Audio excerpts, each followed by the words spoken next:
పవన్ కళ్యాణ్ ప్రస్తుతం Gopala Gopala director Dolly direction లో ఓ సినిమాలో నటిస్తున్న సంగతి తెలిసిందే. పవన్ సన్నిహితుడు శరత్ మరార్ నిర్మిస్తున్న ఈ సినిమాలో పవన్ సరసన శృతి హాసన్ హీరోయిన్ గా నటిస్తోంది. ఈ సినిమా త్వరలోనే సెట్స్ మీదకు వెళ్లనుంది. ఇప్పుడు ఈ సినిమా స్టోరీ అంటూ ఒకటి ఇండస్ట్రీలో హల్చల్ చేస్తోంది. ఆ స్టోరీ ఏమిటంటే, పవర్ఫుల్ ఫ్యాక్షన్ లీడర్ అయిన పవన్ కి ఓ ప్రేమ కథ ఉంటుంది. ఈ కథలో పవన్ యువకుడిగా ఉన్నప్పుడు ఓ అమ్మాయిని ప్రేమిస్తాడు. అయితే ఆ ప్రేమ విఫలం కావడంతో మనోడు పెళ్లి చేసుకోకుండా అలాగే ఉండిపోతాడు. బ్రహ్మచారిగా ఉండిపోవాలనుకున్న పవన్ అభిప్రాయం ఓ అమ్మాయి వలన మారిపోతుంది. దీంతో కాస్త వయసు ముదిరిన తర్వాత ఆ అమ్మాయితోనే మళ్లీ ప్రేమలో పడతాడు. ఇదంతా ఫ్యాక్షన్ బ్యాక్ డ్రాప్ లో సెకండ్ హాఫ్ లో వస్తుందని సమాచారం.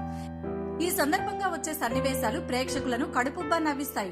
అలాగే మధ్యలో వచ్చే యాక్షన్ సీన్స్ కూడా అదరగొడతాయంటున్నారు. ఈ స్టోరీ వింటుంటే గతంలో తెలుగులో వీరుడొక్కడేగా డబ్బైన అజిత్ తమిళ్ మూవీ వీరంని పోలి ఉంది. ఇక పవన్ కడప కింగ్ సినిమా రెగ్యులర్ షూటింగ్ త్వరలోనే ప్రారంభం కానుంది. ప్రస్తుతం డైరెక్టర్ డాలీ ఇతర నటీనటులపై వచ్చే సన్నివేశాలను చిత్రీకరిస్తున్నారు. ఈ నెల చివరి నుంచి జరిగే షెడ్యూల్లో పవన్, శృతి జాయిన్ అవుతారు.